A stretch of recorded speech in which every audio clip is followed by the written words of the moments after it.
Laurent, comme il en a l'habitude, est assis à ma droite, Oumar Adéanjou à ma gauche. Je commence par Laurent. Laurent Roland-Tonekes, bonjour. Maurice Agua, bonjour. Oumar Adéanjou, bonjour. Bonjour à tous ceux qui nous suivent, téléspectateurs, auditeurs et internautes.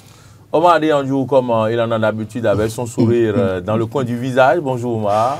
Bonjour Maurice, bonjour Laurent. Je sais que vous êtes un peu dans le down aujourd'hui. Oui, ça va, un peu fatigué, une longue journée hier. Oui, voilà, oui, mais bon, oui. ça va, on est là pour ça. Bon, merci pour quand même la volonté. C'est un plaisir d'être là. De foncer. Je ne voudrais pas dire de foncer comme Alphonse, mais de foncer. C'est un plaisir en tout cas d'être là. C'est pour donc servir les auditeurs et les téléspectateurs. Voilà. Et puis également, je salue tous ceux qui manifestent beaucoup d'intérêt à nous suivre. Merci à tous ceux qui ont cette ouverture d'esprit, d'apprécier, de faire les critiques. Je pense à M. Sonnametor, son prénom, c'est ça que... Télésphore Sonnametor qui est à Paris, entre Paris et l'Italie. Oui, il est en Italie, mais ces derniers jours, entre Paris et Italie. Il ne rate pas cette émission. Et il nous écrit beaucoup, voilà, il nous dit beaucoup ses appréciations, voilà. Merci également, vous aussi, vous pouvez faire pareil, voilà, bon, ils n'ont pas nos contacts, c'est vrai, mais vous pouvez le faire sur Facebook, voilà, un peu. Merci, je salue au passage le président Ibrahima de Sport Boule, oui, le président de Idrissou Ibrahima, voilà, Confédération, Sport Boule. Voilà, président de la Confédération africaine des Sport Boule, qui se prépare activement d'ailleurs pour donc les nocturnes de pétanque. Voilà, on sera forcément là pour voir un peu. Cherchons des citrons et essayons-nous au pétanque à partir du citron. C'est pas là il a commencé pour aller super loin aujourd'hui. Et voilà, merci à vous sur ce plateau. Laurent Roland-Tonekes, Oumar Adéanjou. Hier, il y a bien sûr le président sénégalais qui était en visite au Bénin. Voilà, mais avant d'en parler, permettez-moi d'aller à la une du quotidien Matin Libre de ce matin qui titre le choix de talons de points technique ou politique. Laurent Roland-Tonekes, au regard des 10 ans passés à la tête du pouvoir avec le bilan à sa... Comment dire, je peux dire, à sa charge aujourd'hui, le bilan réalisé avec ses ministres jusque-là, comment entrevoyez-vous la succession? Est-ce qu'il va falloir donc penser à un successeur politique ou bien sûr technique au regard de tout ce qui se fait pour pérenniser, comme il le dit, la dynamique? Faut-il aller sur le plan politique ou technique? Je crois qu'il faut tenir compte des deux, technique et politique à la fois. Parce que vous avez, quand vous êtes chef d'État et que vous avez imprimé une dynamique technique, à proprement parler, au vu aussi de tout le monde, mais que dans les coulisses, il y a la politique, et que vous n'avez pas misé sur le politique, notamment quand je prends les ministres nommés, ce n'est pas forcément sur le volet politique qu'on les a nommés, c'est sur le volet technique qu'il les a nommés pour avoir un résultat, et que vous avez en face de vous des acteurs politiques qui sont purement politiques, qui ne sont pas techniques. Je crois que le mieux pour le chef de l'État, c'est de miser sur politique et technique à la fois. Politique en ce sens qu'il y aura la décision des acteurs politiques, et technique en ce sens que oui, dans la dynamique qu'il a insufflée à la tête du Bénin, c'est qu'il veut qu'à la fin de son mandat, quand il part, que la dynamique là continue. Et donc il faut quelqu'un qui allie technique et politique à la fois. Et donc, je pense que véritablement, vouloir forcément technique et ne pas tenir compte des aspects politiques, ça va contribuer à cogner la tête parce que les acteurs politiques là vont chercher à savoir, parce que quand vous regardez un peu, vous savez, je le dis et je le dirai jamais assez, quand vous regardez les nominations des ministres, si on devait tenir compte du volet politique, il y a beaucoup de ministres qui seraient déjà partis depuis 5 ans, 6 ans, 7 ans. Mais sur la base des résultats qu'il veut, et sur la base d'un certain nombre de conditions qu'il a fixées pour nommer ces ministres, c'est qu'il n'a pas voulu se séparer de ces ministres-là. Encore que on a dénoncé la gestion de tel ou tel ministre, mais au fond, et d'ailleurs, je ne veux même pas dire dénoncer la gestion, dénoncer les scores obtenus par certains ministres dans certaines circonscriptions électorales et qui ont lamentablement échoué au cours des dernières élections, que ce soit communales, législatives, on a vu dans leur fief ou bien dans leur commune d'origine, ils n'ont pas pu avoir un bon résultat. Donc, il n'a pas tenu compte du politique il a tenu compte de la capacité de ces personnes-là à le servir et à servir la nation. Et à produire des résultats. À produire des résultats. Sauf que nous sommes dans une dynamique où, tous les 10 ans pratiquement, ou les 5 ans, il y a une alternance au pouvoir. Et dans cette dynamique, il va falloir faire très attention pour ne pas surfer uniquement sur le volet technique et dit. Parce qu'en réalité, les politiques, des acteurs politiques qui l'ont servi, c'est lui, en réalité, Patrice Talon, qui était l'homme à craindre pour les acteurs politiques et qui, dans une certaine mesure, n'ont pas voulu aller sur cet intérêt. Et quand on se réfère même à Boni Yayi en 2016, vous vous rappelez, quand on voit bien le choix qu'il a opéré, ce n'était pas un choix politique. C'était un choix technique parce qu'il estime que Lionel Zinsou avait les compétences et avait le carnet d'adresse conséquent pour diriger le Bénin, pour faire transformer le Bénin.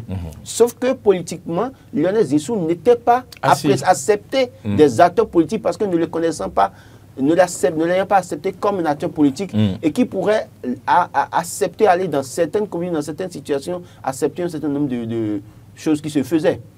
Donc ici, le chef de l'État qui n'a pas voulu être, à proprement parler, dans les faits, dans le développement politique, devoir travailler à lier technique et politique dans son choix. C'est vrai que on le dit, mais n'oublions surtout pas que c'est Patrice Talon. Quel qu'en soit le choix qu'il aura fait, soyez sûr qu'il aura déjà préparé le terrain, il aurait déjà l'assurance de savoir que oui, avec ce joker, ça peut marcher. Donc, il se peut qu'il ne veuille pas tenir compte du politique et tenir compte du technique, du volet technique, mais je pense que ça va être assez risqué de tenir compte seulement d'un volet et ne pas tenir compte de l'autre. Il va falloir allier les deux et avoir non seulement l'adhésion d'une partie des acteurs politiques et en même temps s'assurer que celui-là qui prendra le pouvoir peut continuer la dynamique qui est en cours. Avant de passer à Omar, j'ai une petite question à laquelle vous allez répondre dans 1 minute. Est-ce que le président Patrice Talon est technique ou politique? Les deux à la fois. Tout ce qui s'est passé de 2016 à aujourd'hui, les victoires pour son camp, c'est politique, purement politique. Et ce n'est pas de politique, la politique telle que ça se faisait. Pas la politique de rue. Il a sorti... C'est la politique de haut niveau. Il a sorti en fait, le grand jeu, comme on le dit, en politique. Il travaille. C'est-à-dire qu'il a une vision claire qu'il a imprimée, qu'il a affichée. Je vais faire ci, je vais atteindre tel résultat. Mais pour atteindre tel résultat, il faut des actes politiques en sourdine ou bien en coulisses pour annihiler les velléités des acteurs politiques. Et il a réussi à le faire. Wow. C'est vrai que négativement, positivement, selon le côté où on se trouve, on va apprécier pour dire, bon, tel qu'il a fait là, les répressions de telle chose, c'est pas bon, Mais en fait, il veut atteindre l'objectif, mais il pense qu'avec ce qui se passait, écoutez, hein, on ne va pas se leurrer, le Bénin n'a pas commencé en 2016, on connaît comment ça se passait, c'est-à-dire que quand un chef d'État a une bonne vision, Boni Yayi a subi ça de la part des acteurs politiques, il avait bel et bien de bonnes visions, mais à un moment donné, tel que ça se passait à l'Assemblée nationale, tel que ça se passait avec les marches, à un moment donné, ça l'empêchait d'atteindre son objectif. Donc lui, pour atteindre l'objectif, il a une vision technique pour le développement du Bénin, mais en même temps, il a quand même sorti le grand jeu politique pour réussir à, je ne sais pas, hein, affaiblir les acteurs politiques. Ça lui a permis d'atteindre les objectifs. Donc, il est les deux à la fois et il va falloir qu'il travaille aussi à concilier les deux pour que son successeur ait non seulement le mindset politique, mais en même temps aussi cette vision technique de comment continuer la dynamique. Très bien. Alors, je me retourne vers vous maintenant, Omar. Vous avez suivi un peu le développement fait par Laurent. Est-ce que vous êtes d'accord pour ces arguments? Non, je suis complètement d'accord ce matin avec Laurent. Et par rapport au choix du président Talon, politique ou technique, j'aimerais juste ajouter une chose. Et quand vous regardez le Béninois, quand vous le prenez comme ça, le Béninois, l'électeur béninois, il vote pourquoi généralement? Il vote parce qu'il connaît telle personne. Il vote parce que ça, c'est un politique de chez moi. Il vote parce que... Depuis quand il vote comme ça? Sinon, certains votaient pour le ventre. Non, mais attendez, je vais vous expliquer. Le paquet de ciment. Je vais vous expliquer. Oui, j'ai conjugué le verbe au passé. Certains votent pour le paquet de ciment, mais croyez-moi, dans le temps aussi, il y avait beaucoup aussi qui prenaient le paquet de ciment, qui prenaient l'argent qu'on donnait pour le ventre, et malgré ça, ils votaient son sang ou bien celui qu'il appréciait et celui qu'il aimait. Ça me rappelle cette chanson. Zinsou, Zodoué. Voilà. Donc, si vous vous souvenez aussi, En ce moment aussi, c'est pas que les choses n'ont pas circulé, ça a circulé de ce côté-là aussi. Justement, mais malgré ça, de Zoloué. C'est voilà, pas ça circule, oui, je comprends. Que le Zoé là. Voilà, mais malgré ça, à un moment, les gens se sont dit non mais attends, je me souviens même enfin, le thème aujourd'hui, ce n'est plus très intéressant de le dire. Ça n'a jamais été très intéressant de le dire, mais on entendait aussi le fait que non, on disait que M. Zinsou est un yovo. Voilà, ça aussi, ça fait que le Béninois, il ne connaît pas ce Yovo qui vient là, malgré tout ce qu'il avait comme talent, tout ce que Laurent a dit, comme expertise, qui pouvait donc permettre d'amorcer un véritable développement au Bénin. Mais personne n'a voulu, parce qu'on ne connaissait pas vraiment ce Yovo-là. Donc, ce côté-là du Béninois, le président Talon doit pouvoir le prendre en compte. Mais malgré tout, moi je dis le président Talon, il reste plus technique qu'autre chose. Même dans la politique dont vous parlez... Attendez, pourquoi il va prendre ça en compte, le côté là, le côté... Politique, vous dites? La comparaison que vous avez faite au début. Pourquoi il va prendre ça? C'est ce que nous sommes. On ne vote pas des idéologies chez nous. Pourquoi il va prendre ça en compte dans ce contexte? S'il ne le prend pas en compte, il va échouer. Il va faire un choix qui ne va pas marcher. D'accord. Parce que le Béninois, il ne connaît pas l'idéologie, il ne connaît pas tout ça, malgré que nous soyons défenseurs de ça, malgré que lui-même veut que les choses changent.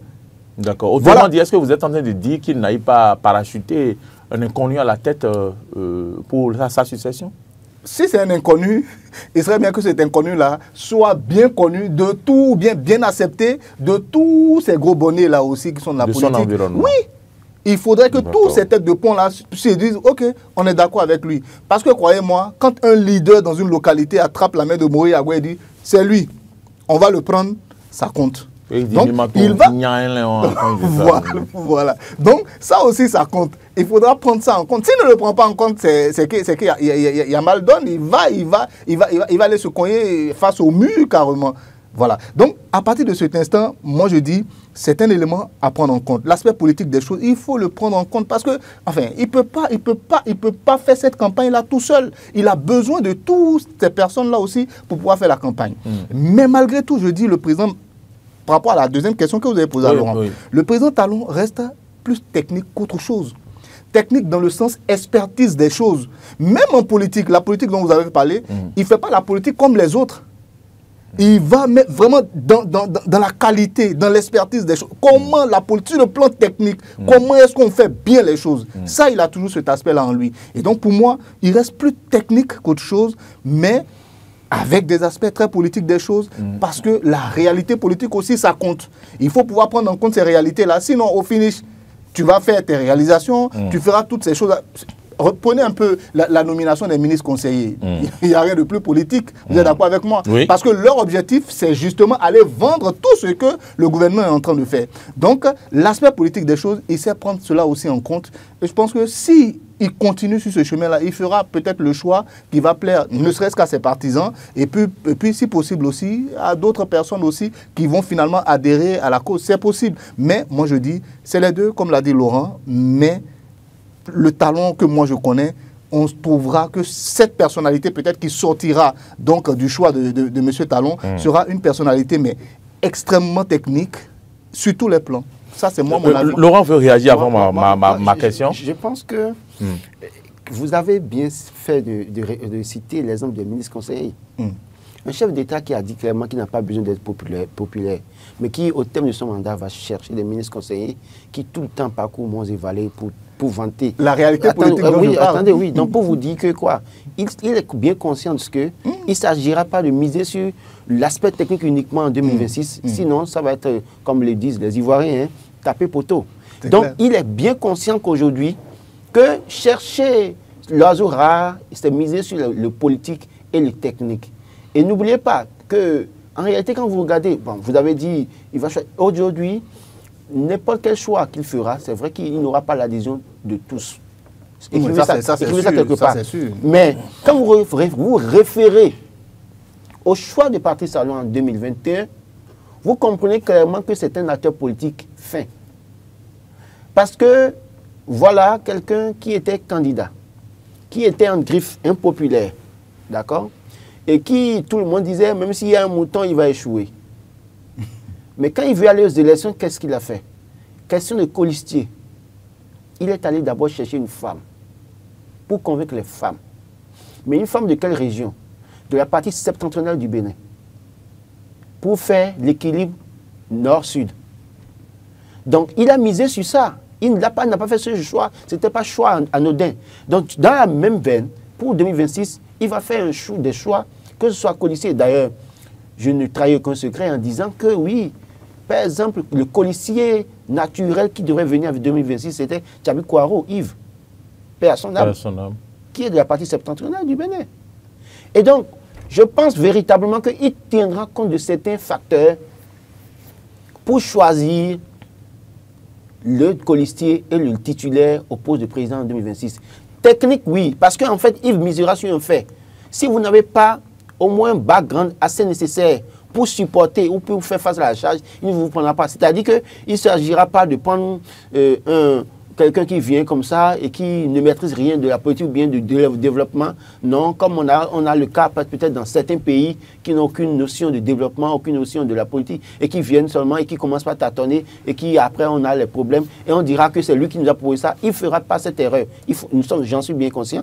Techniquement, il tiendra compte d'un certain nombre de bagages intellectuels du potentiel candidat, mais il tiendra compte aussi de son côté politique forcément. S'il ne le fait pas, c'est que soit il va faire face au murmure de ses soutiens politiques et en même temps sur le terrain, évidemment, parce que quand vous prenez les différents noms qui circulent et tous ceux qui aspirent, d'accord, je vais prendre l'homme d'Agbaïzoum, l'homme de Boycon, l'homme de Lokosa, je ne sais quoi, je ne cite pas leur nom, ceux qui comprennent, comprennent.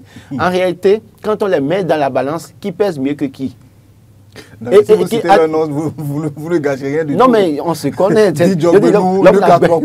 ça. Bon, il n'y a rien de grave. De toute façon. C'est des présidentiables. Oui. Non, ils n'ont jamais dit quelque part que c'est des présidentiables. Dis Mori Agua, tout ça. Oui, c'est des présidentiables. Moi aussi, je suis présidentiel. Laurent Tonikas, c'est même présidentiel. Vous savez que ne pas le dire, c'est pas que j'ai peur de le dire. C'est ma manière à moi de parler de aujourd'hui. Je comprends. Donc, pour dire que si on met tout cela dans la balance, il tiendra compte d'un certain nombre d'aspects. Qu'est-ce qu'il a été auprès de moi? Ou en quoi est-ce qu'il a contribué à la réussite de mon mandat? Ça, c'est un point d'abord. Et deuxième point, qu'est-ce qu'il peut apporter? Quand je le suis, quelle vision est-ce qu'il incarne? Maintenant, qui sont ses soutiens politiques? Attention, parce que ça va peser dans la balance. Si vous êtes candidat aujourd'hui et que vous n'avez pas l'adhésion ou le soutien de, comment vous appelez, Bruno Amoussou, c'est là que le code politique intervient. Si vous n'avez pas le soutien de Mathieu Nango, si vous n'avez pas le soutien du Djika Orlé, toutes ces personnes-là, qui vont surgir au moment des élections. Non, parce qu'aujourd'hui, tout candidat qui va venir, en réalité, doit pouvoir faire l'unanimité au sein de certains patriarches politiques. Amoussou Bruno, Djika Orlé, Mathieu Nango, toutes ces personnes qui sont de l'Union progressiste de Renouveau auront leur mot à dire. Et puis, si vous voulez aussi, on peut étendre ça à Abdoulaye Biachani du BR là-bas également. Bon, Joseph Djebrenou, lui, il est président du parti. On ne sait pas si véritablement il a l'ambition ou pas. Donc, oui, si lui a l'ambition, ce n'est pas évident qu'il donne sa bénédiction. Donc, il est venu vendre du pain, lui. Non, je ne sais pas. Donc, peut-être que lui, s'il a vraiment l'ambition de ne pas aller aux élections, il ne pourra pas donner sa bénédiction parce que ça va être un challenge. Donc, il faut tenir compte de tout ça aujourd'hui. Ne pas tenir compte de ça et dire, c'est mon choix qui compte. Parce qu'il a... comment je vous appelle, un PhD en développement communautaire ou développement politique public, tout ça là, ça suffit et qu'il peut continuer ce qu'il fait, je pense que ça ne va pas être le bon choix.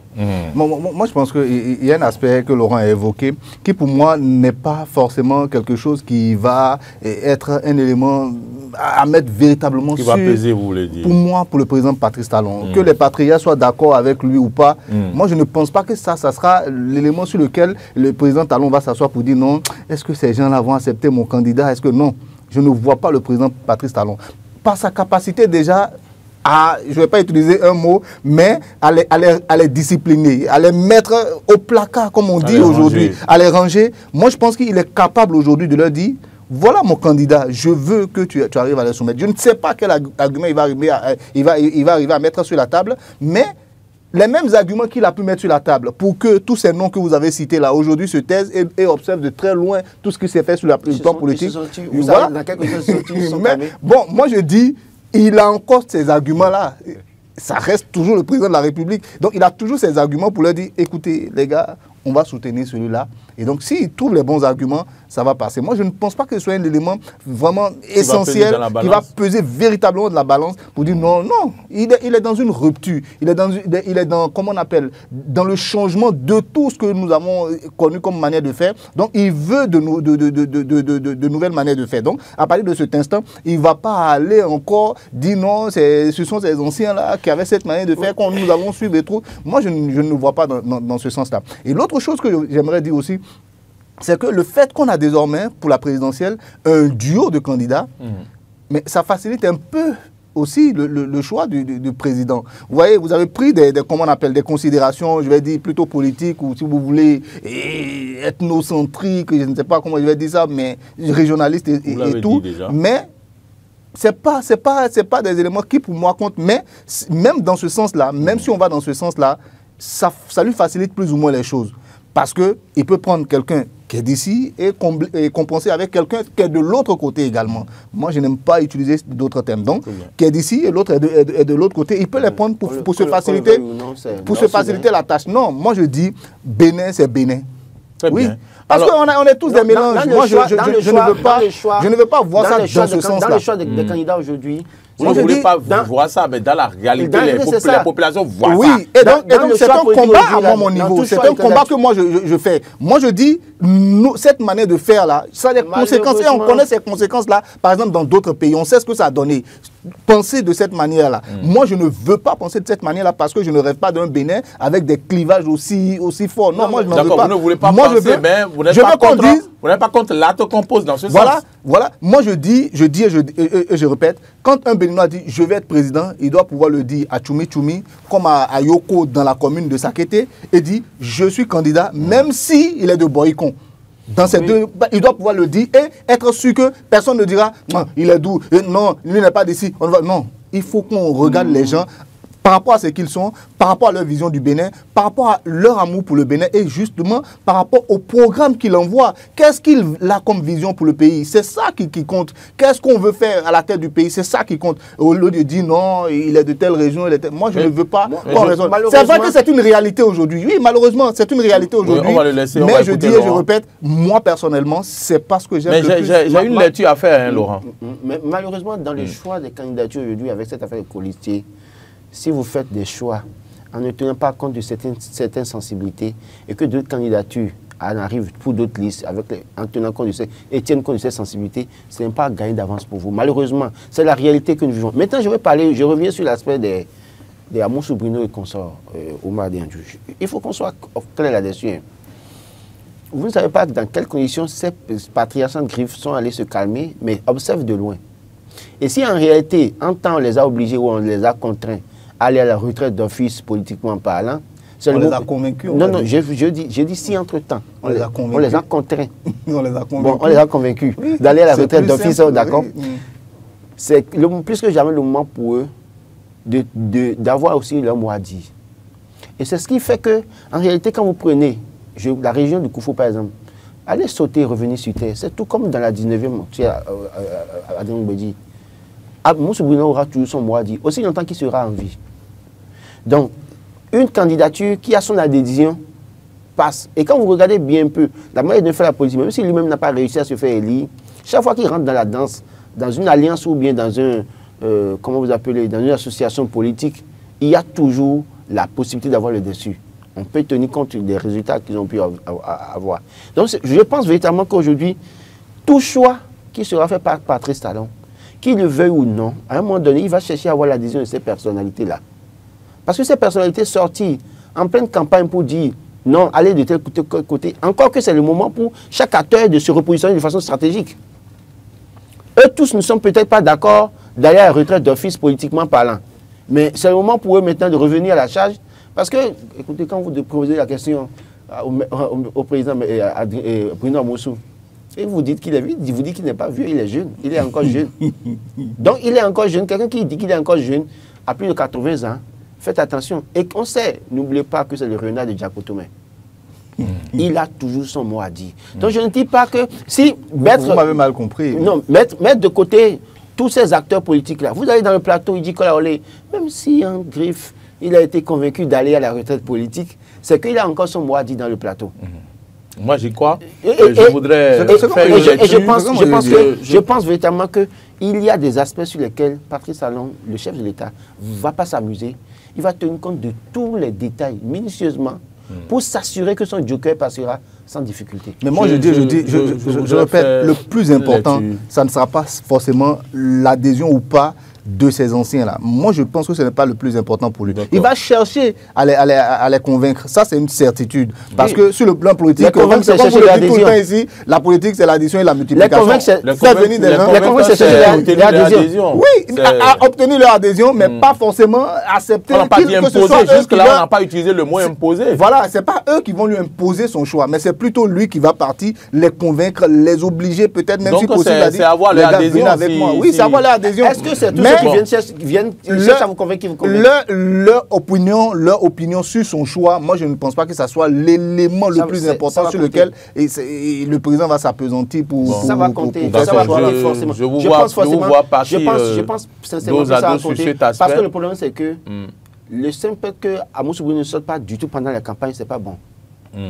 Dans le il doit sortir parce qu'il doit placer un mot. Le simple fait qu'il ne place pas un seul mot suffira. Un seul mot de Amoussou Bouino dans le Koufou peut déranger. Et dans le seul mot de ça peut s'étendre aussi. Oui, même Mathieu Nago. Donc, un seul mot de leur part, ça peut changer. Et c'est pour ça qu'aujourd'hui, le cas Mbedi doit déranger davantage. Parce qu'un seul mot de sa part, ce n'est pas bon. Je pense que les gens de la... Alors, je voudrais, si vous me le permettez, saluer quand même la lecture de Matin Libre en allant faire ce titre, parce que de vos analyses, je tire plusieurs conclusions.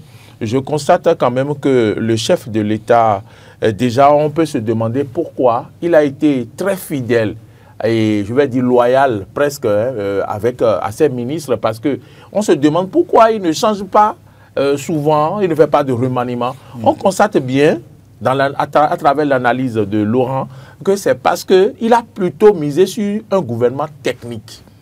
Et plus loin, on remarque que cela se confirme le fait qu'après, ils sortent pour désigner des ministres conseillers. Qui jouent le jeu politique. Pour faire la partie politique. Et lui-même l'a dit dans sa conférence de presse en janvier, je ne sais pas, il y a 2 ans, il l'a dit avant de le faire. Donc, je pense quand même que le président, en le faisant ainsi, il y a dans l'ombre des gens qui sont mécontents. Parce que tout le monde n'a pas été contenté. Des gens l'ont soutenu depuis 2016 et jusqu'à aujourd'hui, ils attendent leur tour, ils n'ont rien eu. Parce qu'il aurait pu les récompenser s'ils étaient très techniques. Et peut-être que sur le plan politique, ils ne représentent pas grand-chose également. Donc ces gens-là sont quand même des gens qui sont dans l'ombre, qui sont mécontents. Ma question à vous maintenant, pour finir avec ce sujet, comment le chef de l'État fera pour quand même arriver à encore ramener ces gens-là à ses côtés, ces gens qui sont mécontents, qui peut-être ne lui disent pas, qui ont déjà changé de position ou qui hésitent, qui sont sur une ligne, faut-il aller à droite ou continuer avec lui? Est-ce qu'il ne doit pas penser à ceux-là ou bien on peut dire, bon, sans eux, je peux avancer? Moi, il ne dira pas sans eux, je vais avancer. Il va les écouter, il va aller vers eux. Parce qu'on l'a dit, et je le répète encore, la politique, c'est la multiplication et l'addition. Oui, il va aller vers eux. Oui, le temps passe et on ne le voit pas. Non, attendez, est-ce qu'on pourra le voir faire? Est-ce qu'on pourra savoir qu'il est allé vers eux? Il y a encore une marge de manœuvre. Et cette marge de manœuvre-là, c'est ça que je vais vous expliquer. Il y a les élections générales avant la présidentielle. Je vais parler des législatives et communales. Et ces élections-là, il faut positionner des gens, comme on appelle, pour être candidat dans certaines circonscriptions. Je pense que c'est la marge de manœuvre aujourd'hui qu'il a. Et s'il arrive à les contenter sur ce plan-là, il n'y a pas de raison qu'au moment de la présidentielle, toutes ces personnes-là soient derrière lui. Ne soient pas derrière lui. Donc, voilà un peu ce que moi je pense. Mais là, vous donnez une piste. Vous donnez une piste. Non, je pense que c'est dans les cartons là-bas déjà. Ils savent ce qu'ils font. Moi, je pense que... Non, mais moi, je pense sincèrement, c'est dans les cartons. Puisque ces élections-là viennent avant. Il faut contenter toutes ces personnes-là. C'est des personnes qui, dans leur milieu, dans leur localité, dans leur circonscription, constituent comment on appelle, des leaders. Donc, à partir de cet instant, il faut les considérer tels et pouvoir donc avoir tout ce qu'ils ont comme électorat et pouvoir l'utiliser donc au moment du choix du duo de candidats. Moi, je pense qu'il y a cette marge de manœuvre là aussi qui existe. D'accord. Voilà. On va écouter Laurent. Alors, pour revenir sur la manière dont Patrice Talon, le chef d'État, va fonctionner, écoutez, je pars juste de l'analyse des ministres conseillers nommés. Je vais peut-être, si vous permettez, aller sur quelques noms clés des ministres conseillers. Janvier Yawedeo. La manière dont il a été dégagé du Parlement, frustré du régime, on le ramène quand Olivier Bokor se retrouve en difficulté, ministre conseiller, coordonnateur des ministres conseillers. Il est allé chercher une dame, Peul, vice-présidente de l'association ou bien de la promotion de la culture Peul là. Et dans la période, il a d'abord reçu, les Peuls, tous les Peuls, à la présidence de la République, discuter avec eux. Et après, il nomme la dame. Je laisse ça. Je viens du côté de Déou Malé, par exemple, qui était avec les acteurs culturels et qui est parti à un moment donné. Mais qu'on est allé chercher maintenant, qu'on a nommé, et aujourd'hui, il est en contact avec les artistes, les acteurs culturels aujourd'hui. Donc, il y a nécessité d'aller glaner quelques voix là-bas aussi. Espedi Ressou, ancien DG Sonacop, du Mono. Et on sait que dans le Mono, il y a des difficultés. Parce que c'est le fief entre griffes de Sébastien Adjavon, si on tient compte de 2016. Je prends RN. Des partis, RN et Moël Bénin, des partis qui soutiennent le chef de l'État depuis 2016, mais qui malheureusement, en réalité, ne sont pas considérés par les deux autres formations politiques à proprement parler comme étant des soutiens avec qui on va travailler tout le temps. Parce que quand vous voyez, la plupart du temps, quand ils prennent des initiatives, c'est pour écarter les deux formations politiques. Mais les deux présidents sont ministres conseillers aujourd'hui. Donc, aujourd'hui, ils travaillent à maintenant... Et en plus, RN a une préfète. Oui, mais aujourd'hui, ils travaillent maintenant à rallier. Donc, tous ceux qui sont déçus dans l'ombre, vous allez voir dans les prochains jours, parce qu'il y a des gens qui vont bientôt partir, mais comme il a dit, il y a des gens qui sont positionnés. Pour les législatives, il y a des gens qui ont déjà même la promesse de ce qu'ils seront positionnés. Il y en a qui sont déjà sûrs qu'ils ne seront pas positionnés en 2026. Donc, ils trouveraient forcément la formule de contenter plus que jamais, en tout cas, là maintenant, certains acteurs, et de les rassurer pour qu'ensemble ils puissent travailler à aller à la victoire.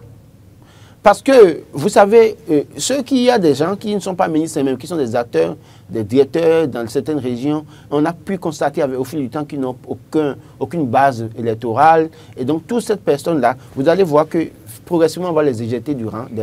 Mais on va faire en tout cas la promotion de nouvelles personnes qui véritablement maintenant vont travailler à s'unir autour de l'ambition du chef de l'État. Donc, quand vous partez même du principe, en tout cas de la manière dont il a nommé ses ministres conseillers, vous comprenez, et je prends même le cas de Ogoualé, de Akpona, dans la région de Savé. On sait très bien que ça chauffe là-bas et que la tension pouvait venir de là-bas encore à tout moment. Vous parlez de Akpona qu'on a enlevé là? Oui. Qui était ministre conseiller d'abord. Avant d'être ministre maintenant de l'énergie. Et après, Là, il a pris toute la région colline. Hein, oui, donc on a dû mettre après Ogoualé Romaïk à sa place. Donc, ce n'est pas des choses qui ont été faites au hasard. Il a tenu compte d'un certain nombre d'aspects. Les ministres étant techniques, il ne veut pas les décharger. Il continue de faire le travail pour continuer la politique gouvernementale jusqu'au bout. Mais les ministres conseillers sont là. Et vous allez voir, bientôt... On conclut que nous avons un président fin stratège et qu'il faut quand même un successeur fin stratège. J'ai toujours dit que c'est un fin stratège. Comme d'habitude. Il faut faire attention avec lui. C'est pour ça que tout opposant à Patrice Talon ne doit pas aller dans M. Laurier. Vous devez sortir aussi le grand jeu pour le contrer chaque fois. Quand il nomme chaque fois, vous devez chercher dans la région. Qu'est-ce que vous pouvez faire, évidemment, pour convaincre les populations? Parce qu'au-delà de tout, quand on nomme un acteur politique dans une région, vous savez un peu comment ça se passe. Hein? Après, quand il vient là tout le temps et que tous les villageois sont à sa porte les matins. Si on conclut que nous avons un président fin stratège, et que peut-être pour continuer dans la dynamique, comme ils le disent, il lui faut un successeur fin stratège.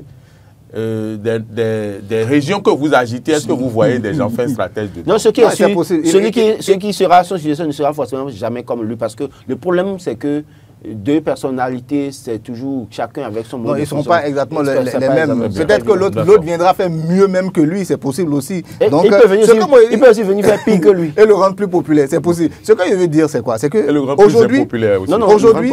aujourd'hui, la manière de faire du régime de la rupture nous montre des choses mais qui sont très claires dans la vie politique. La vie politique a deux grandes étapes. C'est ce que moi j'observe aujourd'hui. La première étape, c'est l'animation de la vie politique quand on est là, c'est-à-dire pour ne pas laisser complètement le régime devenir impopulaire. Il y a des gens qui sont là, qui travaillent, ne serait-ce que sur le plan technique, c'est-à-dire je parle des ministres qui font des infrastructures, qui mettent en place le programme d'action du gouvernement. Et en plus de ça, on a désormais aussi peut-être les ministres conseillers, tout ce monde-là qui vient, qui anime. Il faut rendre le régime très populaire. L'autre étape de la vie politique également, ce sont les élections. C'est la grande étape, c'est l'étape même la plus importante peut-être. Et c'est là où l'électorat compte. Qui sont les draineurs de masse? Ceux qui ont du monde derrière eux. Oui. Et c'est ceux-là aussi qu'il faut prendre en compte. Et je pense que les deux étapes sont là. On a déjà vécu la première étape, l'étape de l'animation de la vie politique, l'étape donc du travail pour rendre donc le régime populaire. Oui. On l'a fait, les gens l'ont fait, les techniques ont fait leur travail, les politiques aussi ont fait leur travail. Parce que pour faire l'animation de cette vie politique-là, on ne va pas aller prendre n'importe qui. C'est la raison peut-être pour laquelle il a écarté certaines personnes aussi. Vous utilisez les mots que vous voulez. Il les a convaincus de se taire et de se calmer. Parce que, sachant que ceux-là n'ont pas totalement sa vision, parce que lui, il veut mettre des choses en place. Il veut réaliser son programme. Tout ce qu'il a prévu, tout ce qu'il a fait comme promesse à la population, il veut le faire. Donc, il a besoin de tous ceux qui partagent sa vision. Donc, ceux qui sont restés avec lui, que ce soit Jacques, comment il s'appelle, Jacques Ayadi, Claudine Prudencio, tout ce monde-là de l'UPR, du BA, ceux-là sont d'accord avec moi. Donc, venez, on va animer ensemble. Nous, on va mettre en place le programme. Et quand l'étape cruciale ici des élections arrive, il faut prendre cela aussi en compte et leur dire, OK, vous comptez également, voilà ce que nous vous proposons, ministre conseiller pour certains, et peut-être aussi d'autres aussi, se positionner pour les législatives, les communales, et ainsi de suite, et pouvoir donc drainer aussi de l'électorat. Donc je pense que c'est... En dehors du plan politique, il y a beaucoup de choses qui vont se faire. D'ailleurs, quand vous regardez un peu, il y a le ministre de l'enseignement secondaire, en tout cas, des enseignements secondaires professionnels, techniques et professionnels, qui avait rappelé ceux qui avaient été sanctionnés à la rentrée de 2024-2025. Un acte politique très fort également. Les anciens sanctionnés ont été rappelés. Et vous allez voir que cette semaine également, le ministre de l'enseignement maternel et primaire a rappelé les enseignants sanctionnés. Ils étaient 19, voilà, mais il y a 19 qui sont rappelés. Il y a 19 qui ont répondu. Les gens même radiés quelque part. Oui, on leur a dit de revenir, donc réintégrer. Donc là où on sait qu'on a fait mal, et on va chercher à corriger, et en même temps, les régions dans lesquelles on sait que tel acteur politique n'est pas dense, on ira piocher peut-être un élément là, dont on fera la promotion, à proprement parler, et ça va permettre d'avoir des résultats. Très bien. Avant de passer au deuxième sujet, je voulais dire une chose. Pour finir, je vais jeter un pavé dans la mare avant qu'on ne passe au deuxième sujet. Je vois un 13e ministre conseiller. Je vois un 13e ministre conseiller alors qu'on a nommé 12. Il ne s'appelle pas ministre conseiller, mais actuellement, il fait le tour du Bénin, des régions. Il discute avec les populations. Je crois que... Non, je pense pas. Vous parlez du président Soglo. Non, il parle du président Soglo. Non, je parle du porte-parole du gouvernement. Ah, le porte-parole du gouvernement. Qui parcourt Mons et Vallées. Oui, c'est un rôle de ministre conseiller. En quelque sorte, n'oubliez pas qu'il est secrétaire général adjoint du gouvernement. Il y a cet aspect-là. Donc, et maintenant, il porte la voix du gouvernement. Et par tout besoin, il doit pouvoir porter la voix du gouvernement et aller dire aux populations ce qui a été fait. Ce que je veux remarquer par contre, c'est qu'il parcourt toutes les régions que parcourt Joseph Djogbenou. Quand Joseph Djogbenou quitte une localité, après vous voyez le porte-parole du gouvernement passer par là également. Donc c'est là où peut-être que oui, je peux faire le lien pour dire qu'est-ce qui se passe. Mais toujours est-il qu'on ne peut pas l'en empêcher. Parce que c'est le porte-parole du gouvernement. Qu'est-ce qui se passe? Qu'est-ce qui se passe? Soyez en train de répondre à la question à la maison, on va continuer. Il est le messager du chef. Et quand le messager du chef vient quelque part, on lui ouvre les portes, on écoute le message du chef. Donc, non, en tout cas, lui, il joue son rôle. En tout cas, moi, je vous l'ai déjà dit, j'ai jeté un pavé dans la mare. Vous avez vu comment le débat a commencé, non? On va laisser ça comme ça d'abord, et puis peut-être les jours à venir, peut-être nous révélerons d'autres choses. Et puis, voilà, mesdames, messieurs, on va parler maintenant de cette coopération Bénin, Sénégal, c'est pas tôt, comme le dirait l'autre. Après son élection à la tête du Sénégal, première visite au Bénin, président en exercice de la CEDEAO, si je ne me... C'est bien ça, hein? C'est pas lui. C'est pas lui, c'est qui déjà? Voilà, c'est le Sierra Léonais. Merci, le Sierra Léonais. Et à un moment donné... C'est lui qui devait prendre dans les annonces qu'on avait eues. C'était lui, mais après, c'est au Sierra Léonais. D'accord. Donc, quand même, un jeune président, bien frais. Voilà, hier, il était au Bénin. Je parle du président sénégalais, Diomaye Faye, qui était en visite au Bénin, tête à tête avec le président de la République, Patrice Talon. Dans son discours, il a quand même présenté ses condoléances pour les attaques face aux djihadistes que nous avons subies avec les décès, mais également il a salué cette coopération, la vision du chef de l'État. Que vous inspire cette visite, Oumar Ali? Oui, moi quand je vois Sénégal-Bénin, je vois deux pionniers de la démocratie, on va dire, en Afrique. Le Sénégal, souvenez-vous, qui n'a jamais pratiquement connu de coup d'État. C'est un pays de Senghor jusqu'à Diomaye Faye. Il y a eu toujours des successions, on va dire, par les urnes. C'est vrai qu'il y a eu quelques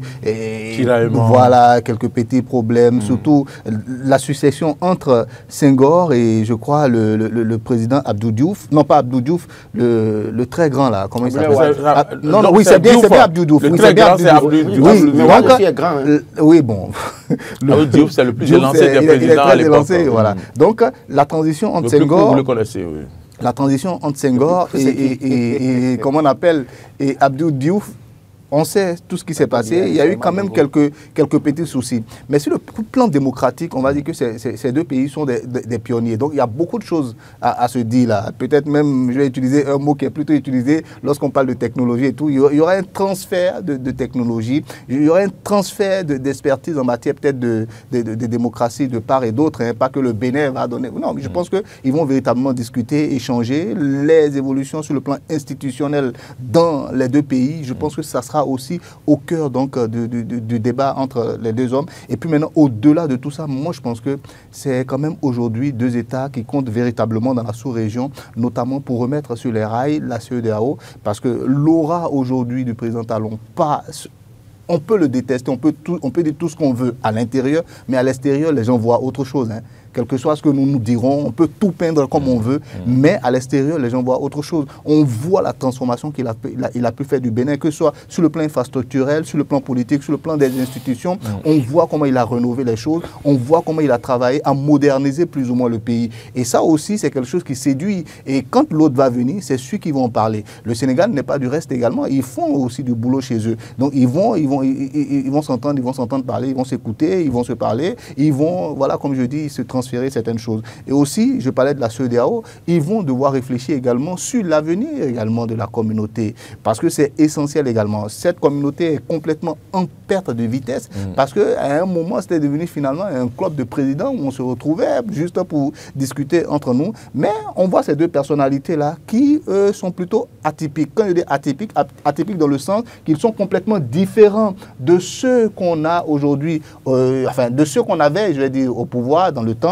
Le président Talon, vous vous souvenez de son discours au Nigeria récemment, où il a dit des choses mais exceptionnelles, où toute l'Afrique, même le monde entier, est complètement étonné, ça force le respect. Il a dit par exemple que la coopération aujourd'hui est en pleine défiance de la part des Occidentaux eux-mêmes. On ne veut plus de la coopération parce que les Occidentaux commencent à comprendre que non, l'intérêt de leur pays d'abord, il ne sert à rien de prendre notre argent et de venir donner aux Africains. Donc il faudrait qu'on se prenne en main. Et si vous regardez aussi le président Diomaye Faye, c'est un peu dans cette logique-là. C'est vrai qu'entre lui et l'actuel, pour son premier ministre, qui est en réalité le vrai leader. Voilà. Donc aujourd'hui, je voudrais rappeler que la dernière base française au Sénégal va lever le camp d'ici quelques jours. Voilà, ils sont en train de le faire de manière très, comment on appelle, diplomatique, on va dire, pour utiliser un terme pour montrer que ça se fait vraiment sans accroc, en douce. Voilà. Donc, c'est des pays qui, finalement, aujourd'hui, se ressemblent plus ou moins.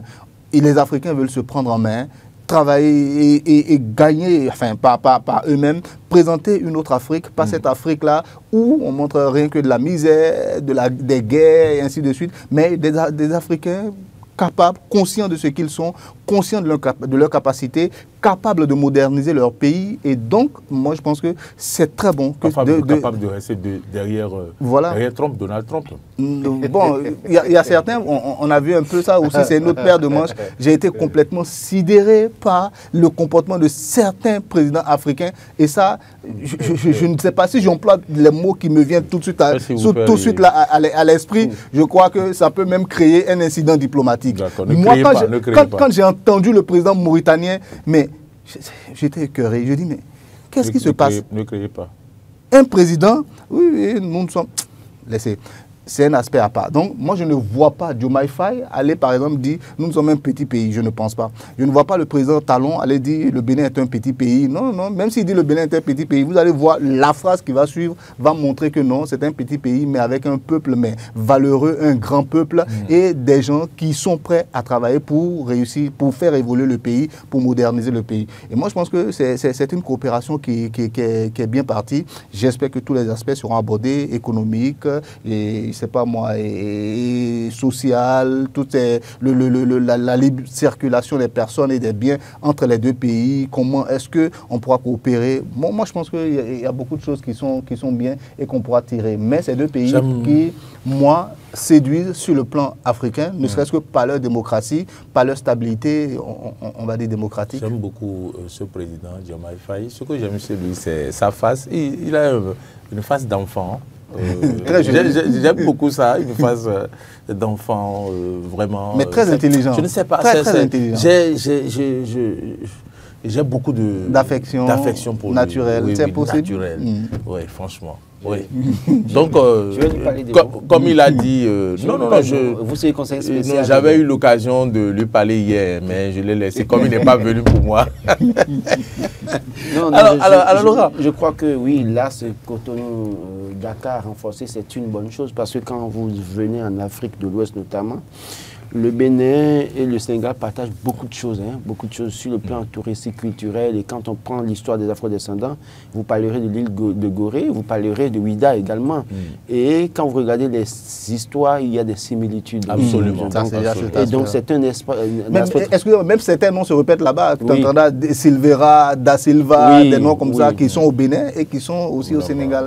Et donc, même dans la vision du Bénin de développer le secteur touristique quand même, il faut quand même travailler avec un pays comme le Sénégal qui a eu déjà des avancées pas assez intéressantes dans la matière. Absolument. Et donc, il faut tenir compte de tout ça. Et je crois qu'aujourd'hui, quand on voit Diomaye Faye et qu'on voit le président Patrice Talon, Diomaye Faye, c'est Sonko, deux jeunes qui sont venus au pouvoir à la tête de leur pays, qui ont une vision et qui veulent faire les choses autrement, tel que les choses se passaient, ils ont souhaité le faire autrement. Donc je pense que s'il vient, d'abord il a dit qu'il devait venir depuis, mais les contingences des agendas des uns et des autres n'ont pas permis que cette séance se tienne.